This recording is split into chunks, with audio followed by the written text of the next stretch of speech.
When a girl is treated as merchandise, something inside her dies long before her innocence is stolen. Hello, my dear friends. This is Grandma Teresa here, with my 68 years of life experience and a story that's been locked in my soul for over 5 decades. I'm sitting here on my porch in Bakersfield, California, enjoying my coffee and butter cookies while the cicadas sing in the maple tree in my backyard. Today, I've decided to open my heart to you all because certain truths need to be told, even if they hurt the soul of both the teller and the listener. Before I begin this difficult journey, I'd like to ask you who are watching now to please leave a like on this video and subscribe to the channel. It'll mean a lot to know I'm not alone in sharing this story. And if you can, comment below which city you're watching from. Okay? Your kindness gives me strength to continue. Also, folks, I'd love to know how many pregnancies you've had. I would love to read about that in the comments of this video. Let's go back to 1955, when I didn't even exist yet. My mother, Irene, was 18 years old and in love with a young man named Anthony who worked in construction in Sacramento. They had plans to get married when they discovered I was on the way. My father was very happy with the news, from what my mother told me. He started working overtime, saving every penny to prepare our simple little house in the outskirts of the city. It was at one of these construction sites, working on the 3rd floor of a building under construction, that tragedy struck. A scaffold gave way and my father fell. Traumatic brain injury, they said.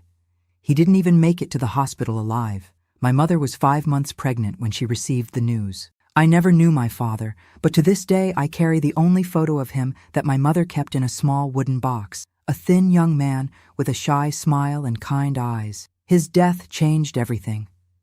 My mother, without education and pregnant, couldn't find work.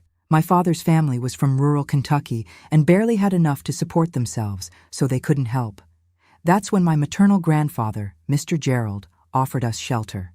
At the time, it seemed like a blessing, but today I know it was the beginning of a nightmare that would last for years. I was born in January 1956 at home with a midwife, a beautiful girl with green eyes like her father, my mother would say. Life was difficult, but in those first years, there was some semblance of normalcy. We lived in the back of my grandfather's house, in a small room that he had adapted.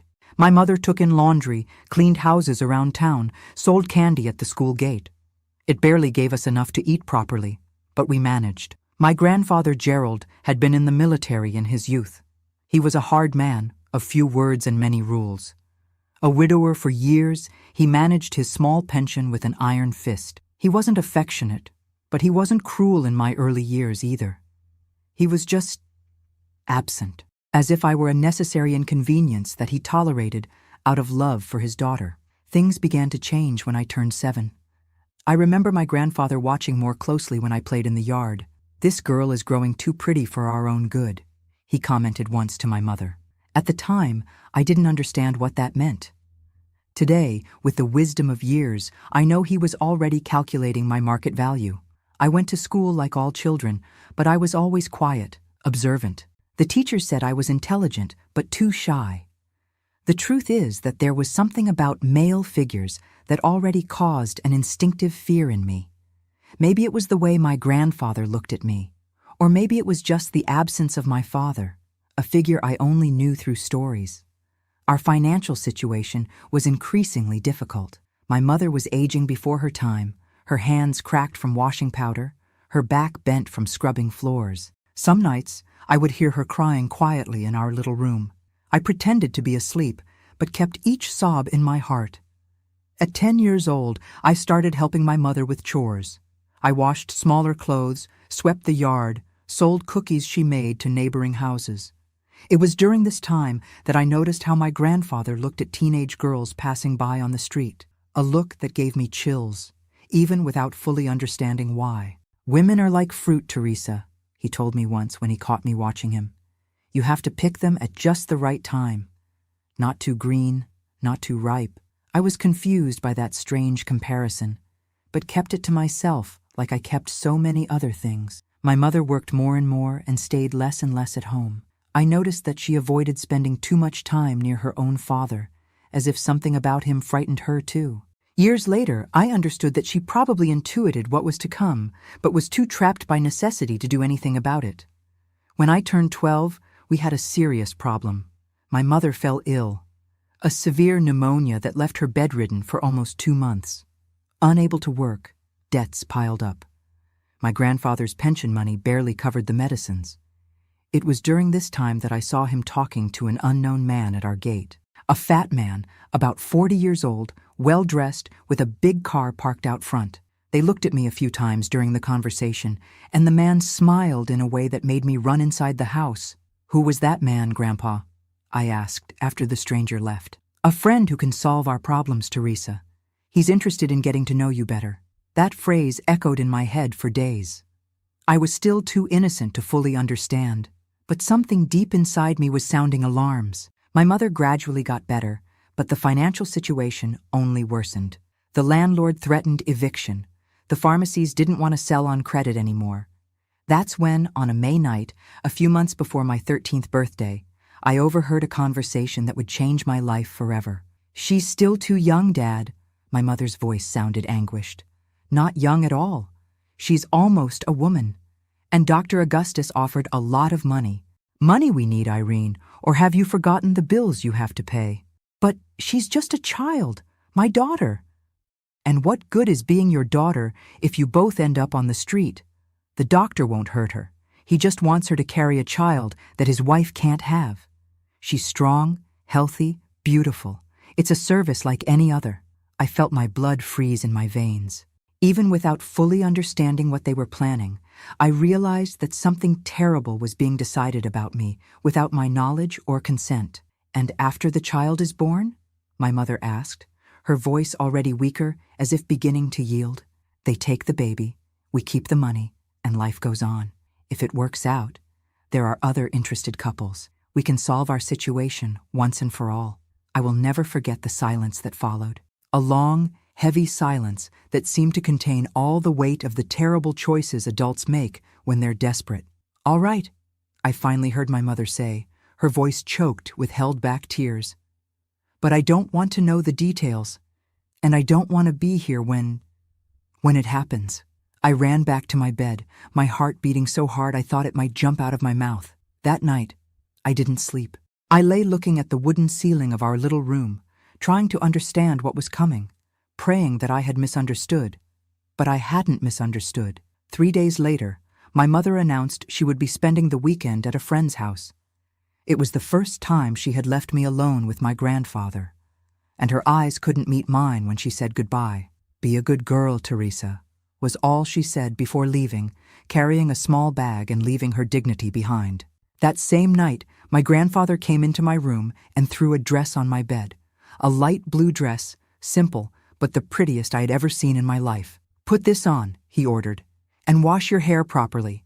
Dr. Augustus is coming to dinner tonight." That's when I understood there was no escape, that the fate they had planned for me was sealed, that my body, still developing, had been sold without me having any choice in the matter. I washed my long hair as best I could, put on the dress that was a little loose in the chest, and waited, sitting on the edge of the bed, my heart pounding with fear. When the doorbell rang, I felt like vomiting. Dr. Augustus arrived at 7 in the evening, bringing a bottle of wine for my grandfather and a box of chocolates for me. During dinner, which my grandfather had ordered from the restaurant on the corner, something we never did for lack of money, the man observed me with an interest that made me want to disappear. "She's perfect, Mr. Gerald," he said as he analyzed me across the table. "Is she in good health? Never had any serious illness?" "Healthy as a horse," my grandfather replied, as if he were selling a farm animal. "Strong, smart. She'll give good offspring, doctor. You can bet on it." I kept my eyes down, tears threatening to fall at any moment. The man extended his hand and touched my face, lifting my chin to look me in the eyes. "You don't need to be afraid, girl. I'll take good care of you. And when our child is born, you will have received enough to help your mother for a long time." I couldn't answer. His hand on my face seemed to burn my skin, and the smell of expensive cologne mixed with cigarettes made me nauseous. After dinner, my grandfather suddenly said he needed to go to the store to buy cigarettes. He never smoked in his life. It was the agreed signal. As soon as the door shut, Dr. Augustus approached me on the sofa. "Your grandfather explained everything to me," he said, his heavy hand landing on my knee. "You'll carry my child, since my wife can't. It's an honor, you know. We're paying very well for it." I tried to move away, but he held my arm firmly. "It won't hurt much," he continued, his voice now lower, more threatening. "And you'd better cooperate, because your grandfather has already received half the money in advance. If you don't do your part, he'll have serious problems." It was at that moment, looking into the eyes of that man who planned to use my body as if it were merchandise, that something inside me began to die. The dreamy girl who still believed in fairy tales. The child who hoped that one day things would get better. The daughter who still trusted that her mother would protect her from all harm. What happened that night was the first of many horrors I would experience in the years to come. When my grandfather returned, hours later, I was huddled in the corner of the room, with the blue dress torn and stained, crying silently. He just looked at me, turned on the lamp, and said the words that would haunt me for decades. "Get used to it, girl. From now on, this is your function in the family." And so my nightmare began. A nightmare that would last for years and give me 10 children that I was never able to raise. 10 pieces of my heart ripped out and given to strangers. 10 living memories of the horrors I experienced. That first night with Dr. Augustus was just the beginning of a path of darkness that I, a girl of almost 13, would be forced to walk. The next morning, I woke up with a sore body and a shattered soul. But there was no time to grieve. My grandfather came into the room early, threw a clean dress on the bed, and ordered me to get up. "Drink this tea," he said, extending a steaming mug. "It's good for a woman after. Well, it will help ensure the seed takes." Those words, so crude and inhumane, made me understand that in his view, I was no longer his granddaughter. I was just a fertile field to be cultivated for profit. The tea tasted bitter, of herbs that I later discovered were used by midwives in rural areas to strengthen the uterus. I drank in silence, the dried tears on my face forming trails of salt. My mother returned 2 days later. Her eyes were swollen from crying so much, but she couldn't face me. She walked right past me, locked herself in our little room, and only came out hours later. When we finally met in the kitchen, I tried to say something, to express my pain, my feeling of betrayal. She just raised her hand, stopping my words. "Don't say anything, Teresa. What's done is done." It was the first time I felt anger toward her, a deep, visceral anger that mixed with the love and dependence I still felt. How could a mother allow this? How could she pretend nothing had happened? But then, that same afternoon, I saw something that confused my feelings even more. My mother paying at the grocery store, paying overdue bills, buying real food for our always empty pantry. The price of my innocence was feeding our family. And this was just the beginning. In the following weeks, I lived in a constant state of alert. Every noise at the gate made me tremble. Every look from my grandfather seemed to announce a new visit, a new horror. School became my only refuge. There, for a few hours, I could pretend to be just a normal girl, with dreams and hopes like any other. Teacher Mrs. Cynthia noticed my change. "Teresa, you're different. Did something happen at home?" she asked one afternoon, holding me after class. I opened my mouth to tell everything, to beg for help, but my grandfather's words echoed in my mind. "If you tell anyone, they'll take you to the orphanage. And there, girl, it's much worse than here." "I'm just tired, teacher," I replied, lowering my eyes. "I've been helping a lot at home." A month after the first visit, Dr. Augustus returned, and after him, others came. Not many at first. My grandfather was careful, didn't want to raise suspicions in the neighborhood. One man here, another there, all older, all with wives who couldn't have children, all willing to pay well for the use of my young body to produce their heirs. When my period was late, 2 months after that first night, my grandfather celebrated as if he had won the lottery. "It worked on the first try," he exclaimed to my mother, who just nodded in silence. I remember placing my hand on my still flat belly, trying to feel some connection with the life that was beginning to form there. A life created in violence, but not guilty of anything. Dr. Augustus was informed and appeared the next day with his wife, a thin and elegant woman named Claire. She looked at me with a mixture of gratitude and contempt that I will never forget. "You're going to give us the greatest gift of all," she said, forcing a smile while her husband talked to my grandfather on the porch. "But remember, it's not your child, it's ours. You're just the gardener who takes care of our seed." During that first pregnancy, at 13, my body changed rapidly. I had to stop going to school when my belly started to show. "We'll say you went to spend some time with relatives in the country," my grandfather explained. "When you come back, without a belly, nobody will ask much." I was confined to the house for months. Dr. Augustus paid for vitamins, good food, even maternity clothes. I was treated like a prize hen that needed to be well fed to produce the best egg. Every 2 weeks, he and his wife would appear to monitor the development. He would examine me, measure my belly, listen to the baby's heart. Those moments were too humiliating to describe. My mother, during this period, began to change. With money coming in, she reduced her cleaning jobs. She bought new clothes, started going out more with friends. It was as if she was trying to escape the reality of what was happening in our house, as if she wanted to believe the money came from another source. "You're going to give a better life to our family," she would sometimes say, in a rare moment when we were alone. "One day you'll understand that we did what was necessary." But I didn't understand, and I never would. The birth of my first child, a boy, happened at home, with a midwife, paid by Dr. Augustus. It was painful, frightening, an experience that no 13-year-old girl should go through. When I finally heard the strong cry of that child I had carried for 9 months, something awakened inside me. An instinct, a love so deep and immediate that it left me breathless. "I want to see my son," I asked, extending my arms to the midwife who was already wrapping him in a blue blanket. "He's not your son," she replied dryly, handing the baby to Claire, who was waiting anxiously at the door. "You've done your part. Now rest." I heard my son's crying diminishing as they took him away. Tears ran down my face as I stared at the ceiling, helpless. It was the first time a part of my heart was torn from me. It wouldn't be the last. I received his name days later. Peter Augustus. The doctor made a point of telling me, perhaps as a distorted form of gratitude. He also brought me a fat envelope with money. "Your part for the excellent work," he said. The money went straight into my grandfather's hands, of course. I had only 2 weeks to recover before my grandfather came with the news. There was another couple interested, a coffee farmer from Northern California and his young wife who couldn't carry a pregnancy to term. "But I just had a baby," I protested, my body still sore, my breasts still leaking milk that no baby would suckle. "I need time."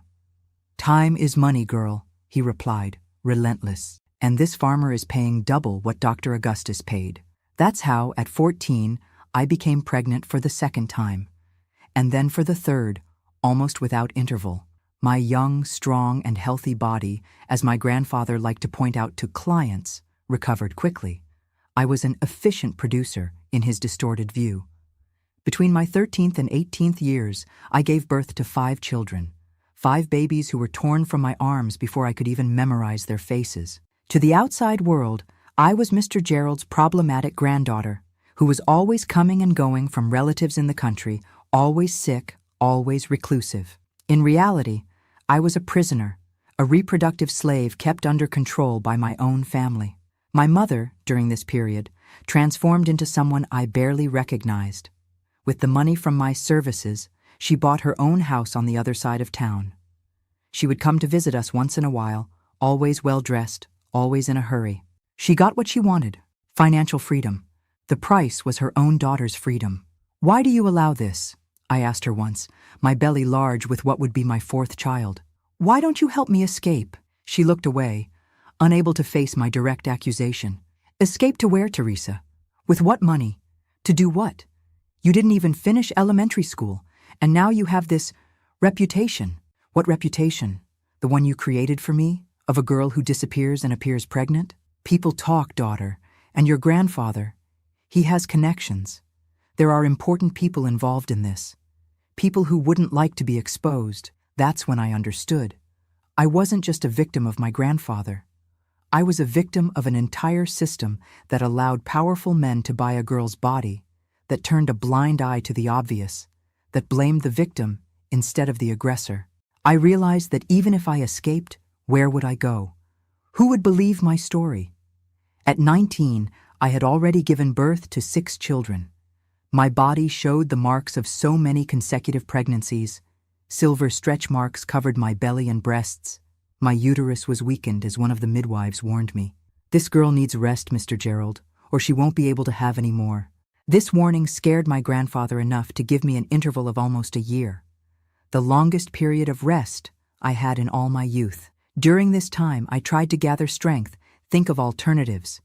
But I was constantly watched, had no money of my own, no documents, no formal education. It was during this period that I met Jeanette, a woman who sold medicinal herbs and sometimes helped with births. She would come to care for me after the births, prepare teas for recovery, apply compresses. Gradually, I gained her trust. "What they're doing to you isn't right, girl," she whispered one day while applying an ointment to my stretch marks. "It's against God's law and man's law." For the first time in years, I felt a glimmer of hope. Someone saw the truth. Someone recognized the horror of my situation. "Help me escape, Mrs. Jeanette," I begged, holding her wrinkled hands. "Please." She shook her head sadly. "I can't, child. Your grandfather has the sheriff in his pocket.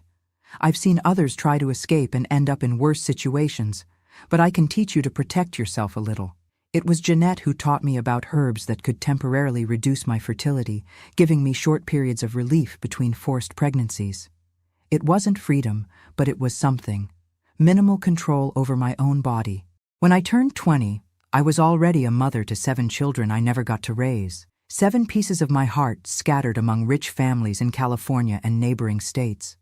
My body was tired, my soul shattered. But something inside me refused to give up completely. I began to keep small bits of information about each client, each baby, names, dates, peculiarities. I hid this data under a loose floorboard in my room. I didn't know yet how I would use this information, but something told me that one day it would be important. 3 pregnancies later, approaching my 23rd year, my body began to show signs of exhaustion. The birth of my 10th child was particularly difficult. I lost a lot of blood, had an infection, almost died.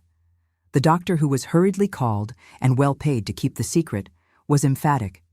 "This young woman cannot have any more children. The uterus is extremely compromised." To my grandfather, it was as if his golden goose had broken.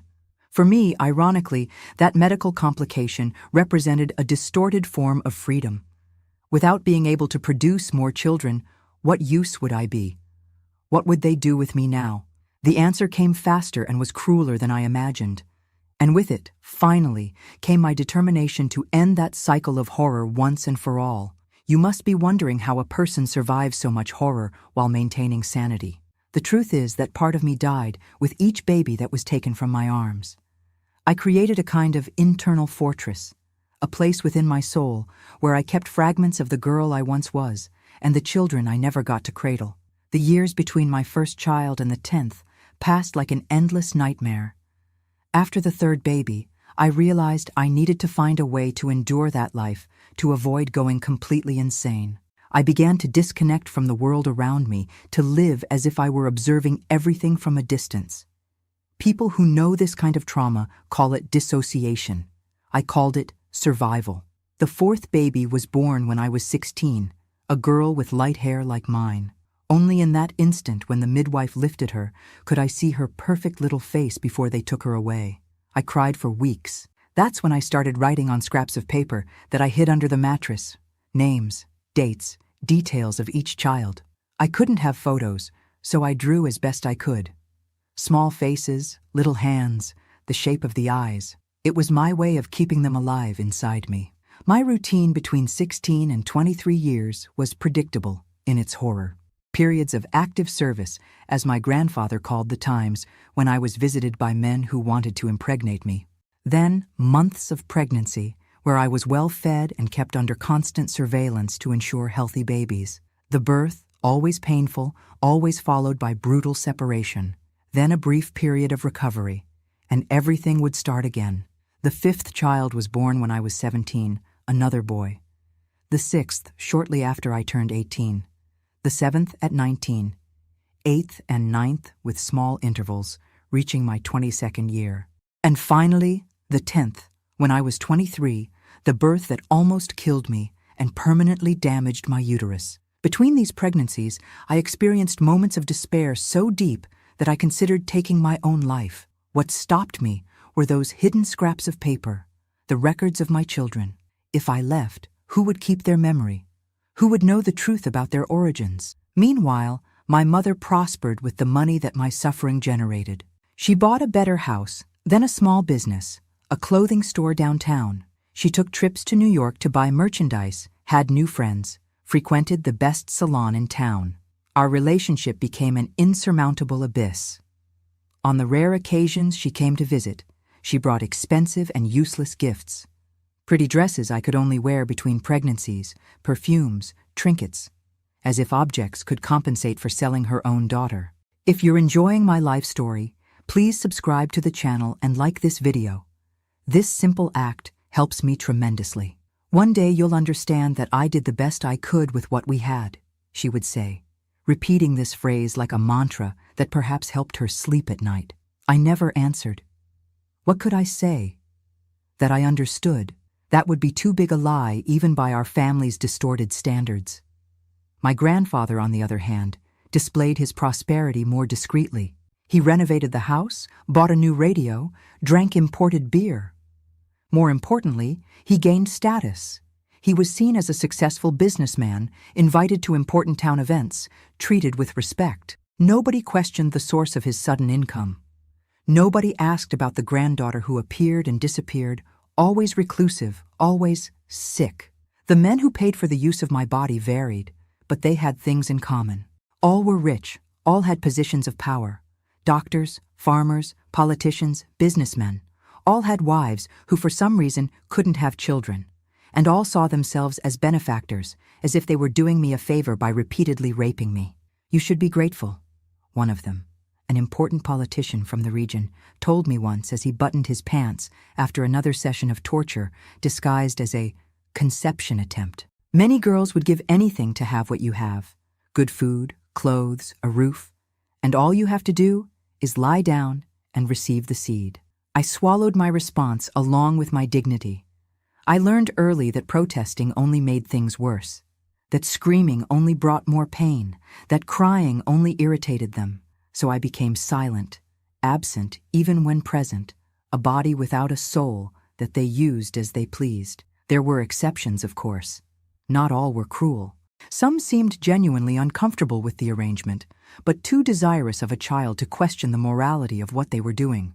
One of them, a university professor from Sacramento, even asked me if I was there of my own free will. Before I could answer, my grandfather intervened.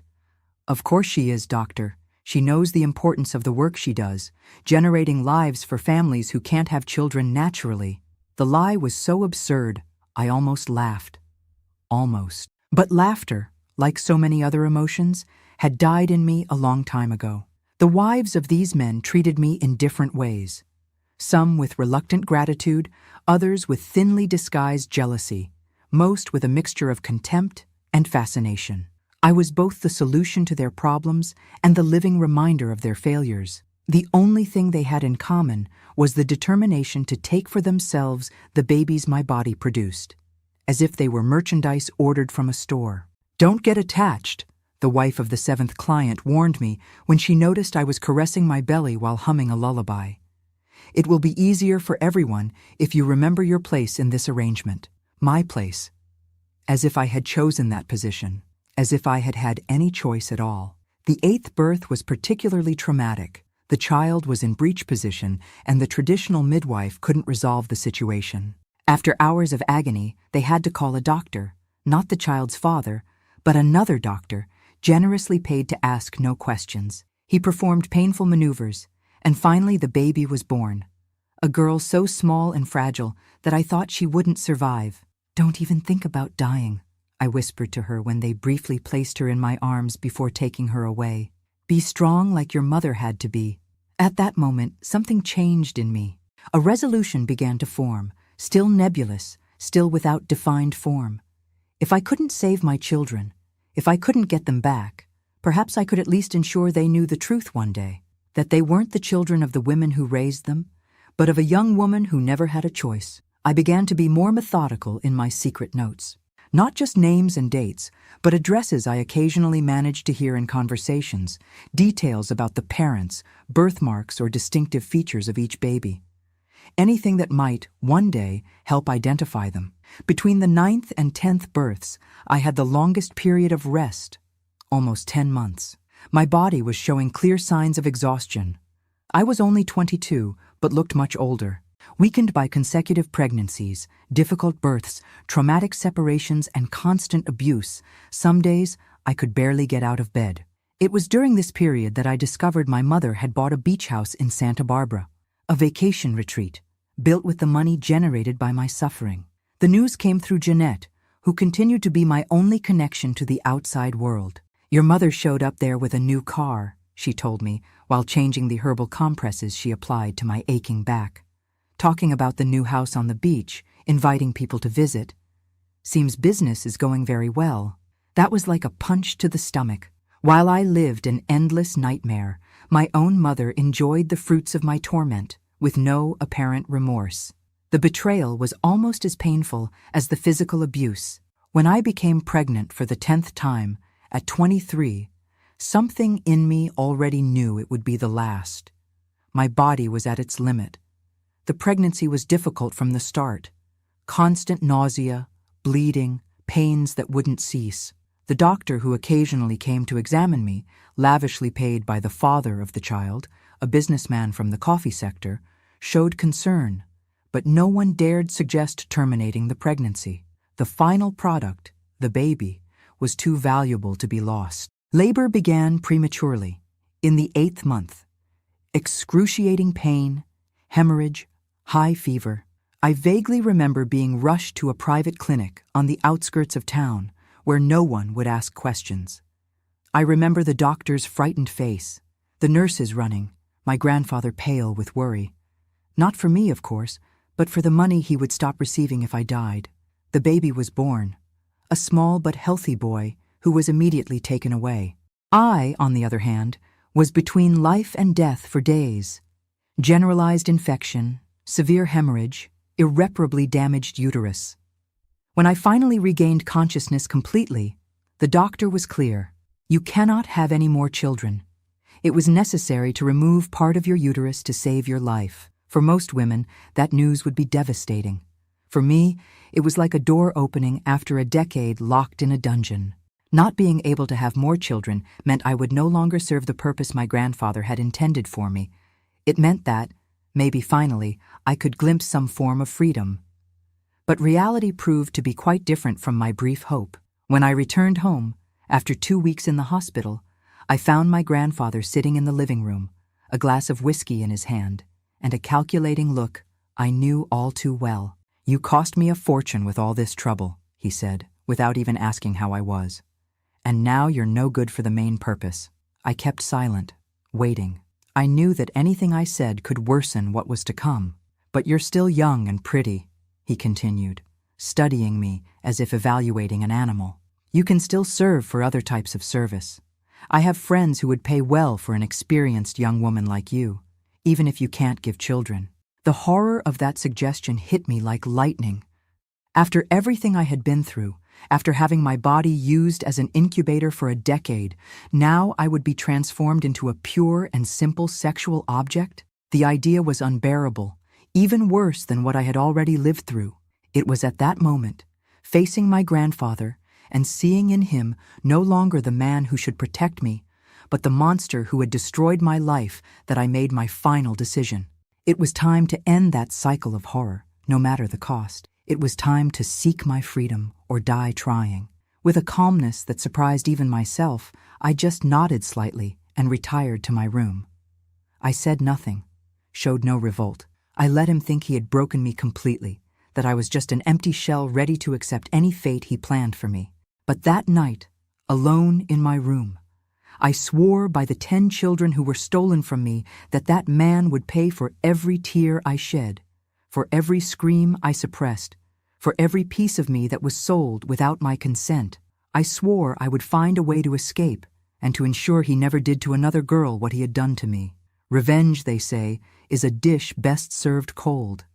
And I, after 10 years in hell, was ready to serve mine. I planned my revenge with the patience of someone who has waited too long, with the cold calm of someone who has nothing more to lose. While my body slowly recovered from the surgery that saved my life but took away my ability to have more children, my mind worked tirelessly, elaborating every detail of what I would do next. My grandfather gave me 2 weeks of rest before starting to bring visitors to meet me. Different men from before. They weren't looking for children. They were just seeking pleasure without commitment. Old friends of his, local politicians, businessmen on business trips, all willing to pay well for a few hours with a young woman who, according to him, already knew how to please a man. I pretended submission. I lowered my eyes, nodded when he gave orders, didn't protest. I wanted him to believe he had completely broken me, that I was just a doll without a will of my own. It was crucial that he didn't suspect the fire growing inside me. During the day, when I was alone in the house, my grandfather maintained his usual routines, leaving in the morning for his business. I began to search every corner of that house. I needed 3 essential things: money, documents, and evidence. The money was the easiest to find. My grandfather, despite his natural distrust, had become too confident over the years. He kept a good amount at home, hidden in a false bottom inside the old wardrobe. Not much, but enough to give me a start somewhere else. The documents were more complicated. My grandfather kept everything locked in a desk drawer. The key, I discovered after days of observing his movements, stayed on a keychain he always carried with him, except when he took a shower. It was during one of these showers that I managed to make a soap copy, which I later used to mold an improvised key. When I finally opened that drawer, I found my whole life summarized in yellowed papers: birth certificate, old school documents, even a vaccination card from my childhood. But most importantly, I found the records of my grandfather's business, notebooks where he meticulously noted each transaction, each payment received for the sale of my body and the babies I generated. Names, dates, values, the complete evidence of his crimes. I took those notebooks with trembling hands, hardly believing he would be stupid enough to keep such compromising records. But I understood. It was his trophy, his proof of cleverness. He never imagined I would dare to touch his things, that I would have the courage to face him. I photographed each page using a simple camera I bought from a neighbor, saying I wanted to record the flowers in the yard for a personal project. Then I returned the notebooks exactly as they were. He couldn't suspect anything until it was too late. The third element of my plan was the most difficult. I needed an ally, someone who could help me escape when the time came. Someone I could trust in a world where trust had been stolen from me along with everything else. That's when I thought of Jeanette, the old healer who had helped me for years, who had taken care of me after each birth, who looked at me with genuine compassion when everyone else just saw a commodity. If there was someone who would help me, it would be her. One afternoon, when my grandfather went out to handle business in the capital, I sent a neighborhood boy to call her, saying I was feeling ill. When she arrived, anxious and breathless, I closed the door behind her and finally poured out everything. Not just what everyone already knew about the forced pregnancies, but my escape plan, my need for justice. "Girl," she said after listening to me in silence, "what you're planning is dangerous. Your grandfather has powerful friends. If it goes wrong, I'll be dead," I completed with a calmness that frightened her. "But I've been dead inside for years, Mrs. Jeanette. What do I have to lose?" She studied me for a long time, her old eyes weighing not just my words, but the determination behind them. Finally, she nodded. "I'll help you, child, but we have to be very careful." It was Jeanette who made contact with a journalist from a Sacramento newspaper. She didn't tell the whole story, just enough to spark interest. A young woman kept in captivity, forced to bear children for sale, a scheme of years involving powerful people. The kind of story that could make an ambitious reporter's career. Meanwhile, I continued my farce of submission. I received the clients my grandfather brought, pretended to be resigned to my fate. He was so confident in the control he exercised over me that he began to get careless. He no longer locked my bedroom door at night. Sometimes he would go out and take a long time to return, leaving me alone for hours. I took advantage of these moments to organize everything I would need. Basic clothes in a small bag, hidden under the bed. The money I had been diverting little by little, rolled up in old socks. The important documents, which I managed to recover from the desk. And most importantly, all the evidence of my grandfather's crimes carefully documented. The plan was simple, but risky. On a night when my grandfather would be out for an important meeting at the Commercial Association, Jeanette would come to get me. We would go straight to Sacramento, where the journalist would meet us. I would deliver all the evidence, give my complete testimony, and then disappear. I would start a new life far from there, with a new identity that Jeanette had provided through contacts I preferred not to question.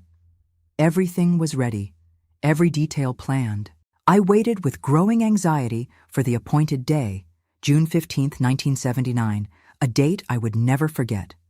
But as they say, even the best-laid plans can go wrong, and mine almost fell apart on the eve of the escape. My grandfather came home earlier that day, visibly altered by drink. This was already unusual. He rarely drank to excess, priding himself on always keeping his mind alert for business. Something had happened, something serious. "Get ready," he ordered, throwing a travel suitcase on my bed. "We're leaving town early tomorrow." I felt my blood freeze in my veins. "Leaving? Where to?" "Kentucky. A friend of mine has an isolated farm there. We'll stay for a while until things cool down around here." "What things?" I asked, trying to control the tremor in my voice. He gave me a suspicious look, as if assessing whether I knew something. "My business. Just do as I told you." When he left the room, I allowed myself a moment of silent panic. Everything was falling apart. Somehow, he had discovered something. Maybe about the journalist, maybe about my plans. It didn't matter. What mattered was that, if I left that house with him the next morning, I would never have another chance. I would have to act that very night, alone, without Jeanette, without the support I had planned. It was now or never. I waited until I heard loud snores coming from his room. The drink, at least, had served a purpose. He was sleeping deeply. With my heart beating so hard I thought he might hear it, I gathered my already prepared belongings and quietly approached the door. That's when I heard light knocks on the back window. Petrified with fear, I waited. The knocks repeated, in a specific pattern that I immediately recognized. It was the signal arranged with Jeanette. I carefully opened the window to avoid making noise. There she was, her wrinkled face tense with worry. "We need to go now," she whispered. "Your grandfather discovered something. He's planning to take you away tomorrow." "How do you know?" I asked, surprised. "Clarice's son works at the bar where your grandfather was today. He heard everything. He received a warning from someone in the police, a friend. It seems the journalist asked too many questions, drew attention." There was no time for complete explanations. I passed my small bag to her through the window and then squeezed through the narrow opening. At 23, after 10 pregnancies, my body was no longer that of a thin teenager. But desperation gave me strength I didn't know I had. We walked quickly through the night, avoiding the main streets. Jeanette had a nephew who was waiting for us in an old car at the town exit. The plan had changed, she explained as we walked. We would no longer go to Sacramento. It was too risky. We would go to Los Angeles, where she had a cousin who could shelter us temporarily. "And the journalist? The evidence?" I asked, worried that all the preparation had been in vain. "I sent everything to him yesterday," she replied. "Copies of everything you gathered. He'll publish the story in 2 days, when we're far from here." I felt a mixture of relief and frustration. Part of me wanted to be present when my grandfather was confronted with his crimes, wanted to see his face when he realized that the granddaughter he thought he had broken had destroyed his life. But another part, the wiser part, more concerned with survival, knew that Jeanette was right. My presence would only complicate things, and I had suffered too much to risk my newly conquered freedom. Jeanette's nephew took us to the bus station of a neighboring town, where we caught a bus to Los Angeles. During the nearly 15-hour journey, I barely spoke. I looked out the window, watching the landscape change, the California mountains gradually giving way to the landscapes of Southern California, feeling a confused mixture of emotions. Fear, of course, fear of being found, of being taken back, but also hope, a fragile, hesitant hope, like a plant beginning to sprout in long, barren soil. And surprisingly, guilt. Guilt for leaving behind 10 children I would never know. 10 pieces of my heart scattered among families who bought the right to be their parents. "They're better where they are," Jeanette said at one point, as if reading my thoughts. "Families with money, education. What could you offer them now?" It was true, as painful as it was to admit. I was a 23-year-old young woman, without formal education, without professional skills, without money, fleeing from a terrible past. What kind of life could I give to 10 children? But I made a silent promise on that bus, as the lights of the road cut through the darkness. One day, when I was safe, when I had built something for myself, I would try to find them, not to disturb their lives or extract truths that might be too painful, but just to know they were well, to be sure that, at least, something good had come out of so much suffering. We arrived in Los Angeles the next morning. The city was a shock to me, who had never left rural California. The noise, the crowds, the tall buildings, everything seemed unreal, like a movie. Jeanette's cousin, Mrs. Zoe, lived in a small apartment in East Los Angeles. She received us with cautious hospitality, clearly not enthusiastic about harboring fugitives, but the respect she had for Jeanette spoke louder. It was there, 3 days after our escape, that I saw the headline in the newspaper Mrs. Zoe brought from work. "Scandal in Bakersfield, baby selling scheme involves important figures." I read the article with trembling hands. The journalist had done an impressive job connecting dots, interviewing people who had suspected the scheme for years but were afraid to speak, presenting the evidence I had gathered. My name didn't appear. I was identified only as a young woman kept in captivity for more than 10 years. But my story was there, exposed in all its brutality. My grandfather had been arrested, along with 2 involved doctors and a sheriff who covered up the scheme. Other clients were being investigated. The article mentioned that I had escaped and that my whereabouts were unknown. It also mentioned my mother. She denied any knowledge of the scheme, claiming that she believed I had mental problems and got pregnant from occasional boyfriends. No one believed her, of course. The evidence was overwhelming. I felt a complex mixture of emotions when I finished reading.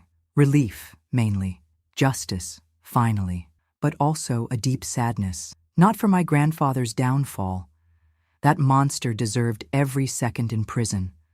But for the life that was stolen from me. For the years that would never come back. For the lost innocence that no newspaper headline could restore. "And now?" I asked Jeanette that night, as we sat on the small balcony of the apartment, looking at the lights of the big city that was now our refuge. "Now you live, girl," she replied, her old eyes shining with a wisdom that only age brings. "Live for real, for the first time." And that's what I tried to do. With the money I had brought, I rented a simple room in East Los Angeles. I got a job at a local bakery where I learned to make breads and sweets.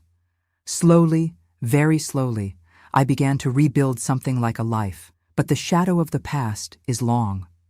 I had constant nightmares. I startled at sudden noises. I avoided men at all costs.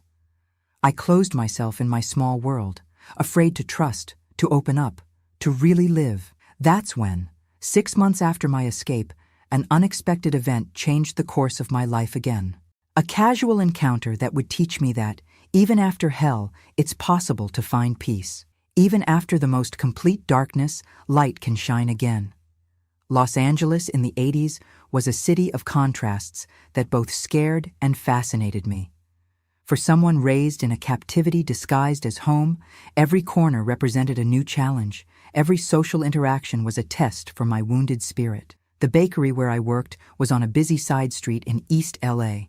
I woke up at 4 in the morning to prepare the bread that would feed hundreds of hurried Angelinos. I liked the manual work, the simplicity of transforming flour and water into sustenance, the heat of the oven that somehow seemed to also warm my frozen heart. It was on a rainy March morning in 1980, 6 months after my escape, that I met Sebastian. He walked into the bakery soaking wet, shaking his broken umbrella and laughing at his own bad luck. "Perfect day for a hot coffee and some toast, don't you think?" he asked, smiling at me with a naturalness that disconcerted me. I wasn't used to men who talked to me as if I were a normal person, not an object. Sebastian was a bus driver, 30 years old, with his own story of overcoming adversity. Son of immigrant parents from Honduras, he lost his parents early and was raised by an aunt in difficult conditions. He earned every piece of his life through hard work and a kindness that seemed to resist all the difficulties the world imposed on him.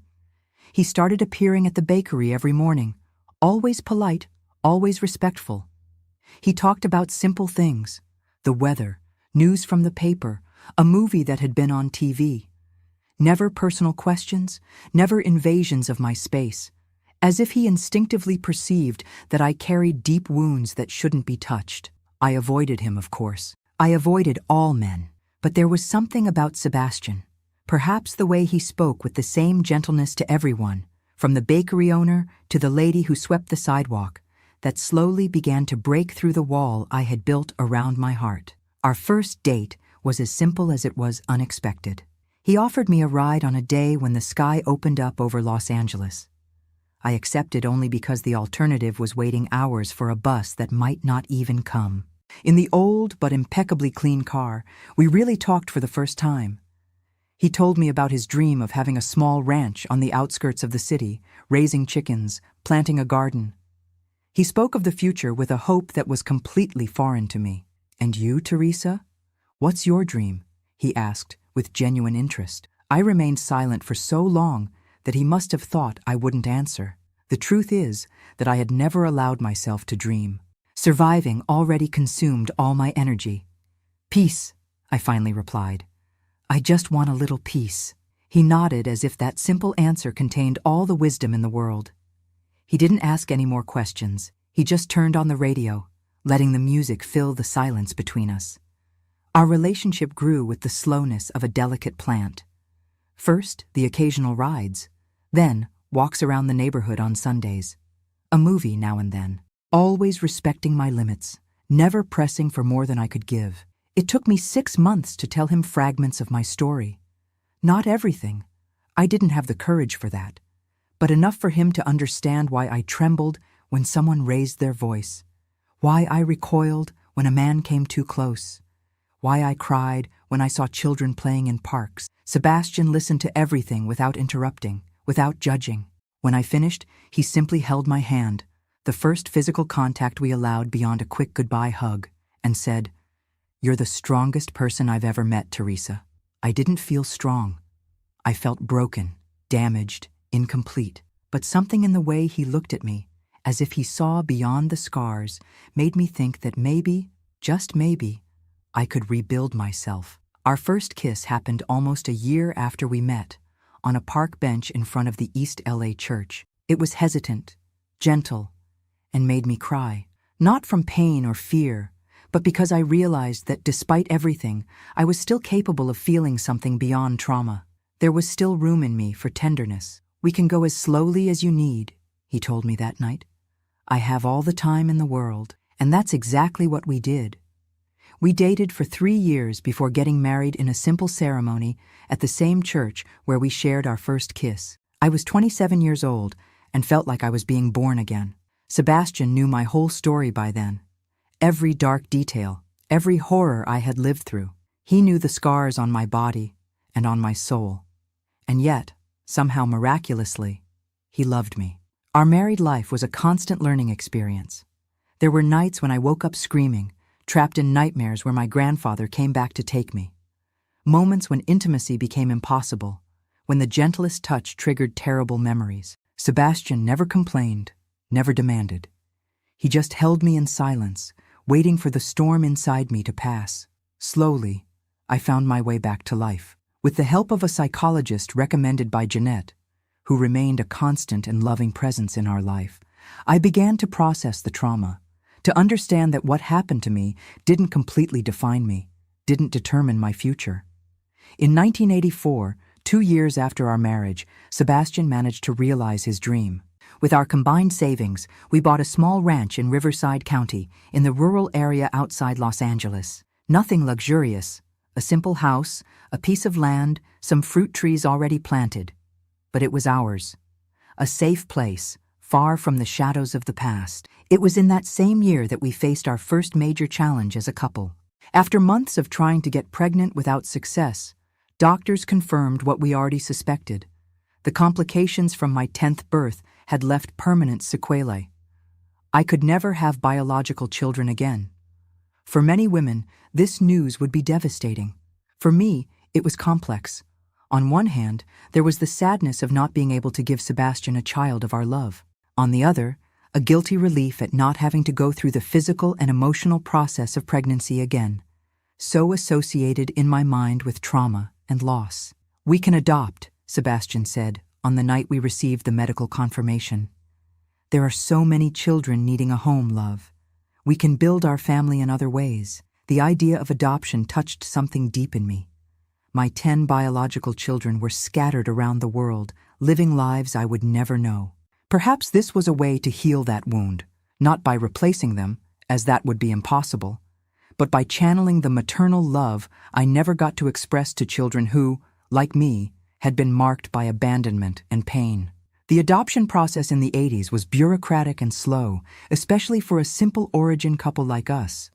But Sebastian was persistent, and I had learned that patience can be a form of resistance. We visited orphanages, filled out forms, went through interviews and evaluations. It was at a shelter in Pasadena that we found Marina, a 4-year-old girl with eyes too serious for her age. She had been abandoned by her teenage mother and had gone through 2 adoptive families who returned her for being too difficult.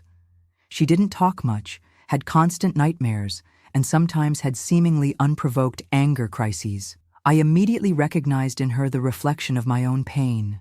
When we approached her little bed in the collective dormitory, she curled up like a wounded little animal, expecting yet another rejection. Instead, I sat on the floor, at a distance, and began to sing softly a lullaby that my mother used to sing to me before everything fell apart. On the 3rd day of our visit, she allowed me to brush her hair. On the 5th, she held Sebastian's hand as we walked through the shelter's garden. On the 10th, she timidly asked if she could call us Mom and Dad. It took almost a year for all the legal procedures to be completed. In 1986, we finally took Marina home. Our family had officially begun. The first months were difficult. Marina constantly tested our limits, as if expecting that at any moment we would give up on her, like everyone before us. She had crying crises that lasted for hours, refused to sleep alone, destroyed toys in fits of fury. But I understood that pain, understood the fear of abandonment, the anger against a world that seemed determined to hurt the most vulnerable. And gradually, with consistent love and safe boundaries, Marina began to flourish. Her first genuine laugh, upon seeing a newborn kid goat on our small farm, was like music to my ears. 2 years later, we expanded our family again. This time, it was 2 siblings, Carlos, 6 years old, and Anna, only 2. They had lost their parents in a car accident and had no other relatives willing to raise them. Carlos was protective and serious, taking on responsibilities far beyond his age. Anna, so small, was still looking for her mother in the first weeks. Our house, once so quiet, filled with children's voices, with running around, with daily small discoveries. We planted together in the garden, took care of the animals, watched TV cuddled up on rainy nights. Sebastian built swings in the trees and taught Carlos to fish in the stream that crossed our property. I made cakes on Sundays and told stories before bedtime, invented stories where sad children found families who loved them forever. In 1990, our family was completed with the arrival of Joaquim, a baby of only 3 months who had been abandoned at the door of a church. Unlike the other children, he didn't carry traumatic memories, only the universal need to be loved. Marina, now 10 years old, took on the role of older sister with pride, helping care for the baby as if it were her own mission in life. Looking at my 4 children, because that's how I saw them, as my heart's children, I sometimes wondered about the other 10, those I carried in my womb. Were they well? Were they happy? Did they know anything about their origins? The answer to the last question came unexpectedly in 1992, when Joachim was only 2 years old. A letter arrived, addressed to me with no return address. Inside, a newspaper clipping and a handwritten note. The clipping was from a California newspaper, dated that same year. It talked about a recently published book that revealed details of the Bakersfield surrogate wombs case, as my grandfather's scheme had become known. The book's author was identified only as son of one of the involved couples, who had discovered his origins after finding documents hidden in his parents' house. The handwritten note simply said, "Thank you for giving us life, even in the worst circumstances. Some of us now know the truth. We are well. I hope you are too." I cried for hours after reading those words. I cried for the girl I was, for the mother I never could be for those 10 children, for the lives that followed paths so different from mine. But for the first time, they weren't just tears of pain. There was also relief, gratitude, a sense that something important had been recognized and honored. I never discovered which of my biological children had found me, or how. I respected their desire for anonymity, their choice to just let me know they were well, that they knew part of the truth. It was more than I ever expected to have. The following years were of relative tranquility. Our children grew up, faced their own challenges, built their identities. Marina became a teacher, her serious manner finding purpose in educating other children. Carlos followed Sebastian's footsteps, becoming a professional driver. Anna discovered a talent for music that we cultivated with pride. And Joachim, our youngest, grew up as a happy and confident child, without the shadows that marked his older siblings. Sebastian and I grew old together, our love maturing like a good wine. He was diagnosed with diabetes in 1995, which brought some limitations to our life, but we faced this as we faced everything, together, one day at a time. In 2010, we received the news that my grandfather had died in prison. He was 92 years old and, according to the newspaper, never showed repentance for his crimes. My mother had died years earlier, in 1998, alone in her beach house, without ever having tried to contact me. I felt nothing beyond a vague sense of closure when I learned of these deaths.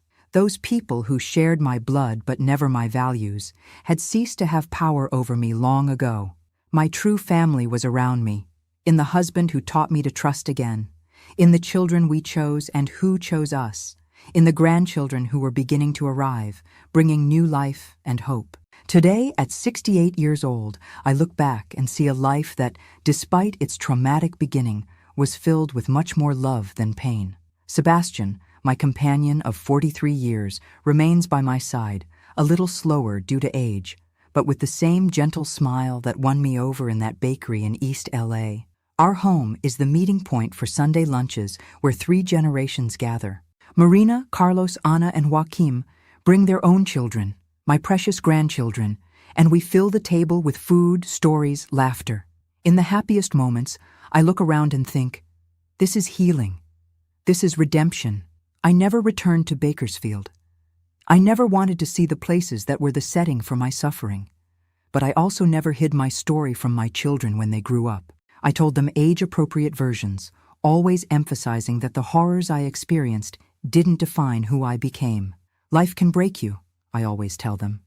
But it's up to you to decide whether you'll remain broken or whether you'll gather the pieces and build something new. That's what I did. I gathered my pieces, one by one, with patience and determination. I built a life that, although marked by visible and invisible scars, is mine. A life I chose, not one that was imposed on me. If you're watching this video and going through difficult times, know that there is hope on the other side of pain. That even in the darkest situations, there's always the possibility of light. That you are stronger than you imagine and more resilient than you believe. My dear ones who have followed my story to this point, I ask you to leave your like on this video and subscribe.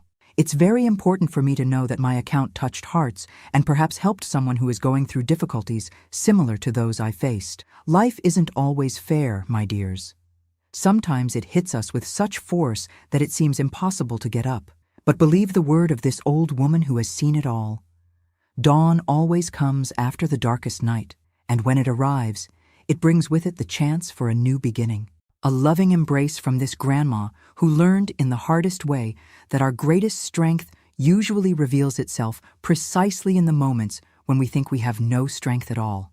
Until the next video.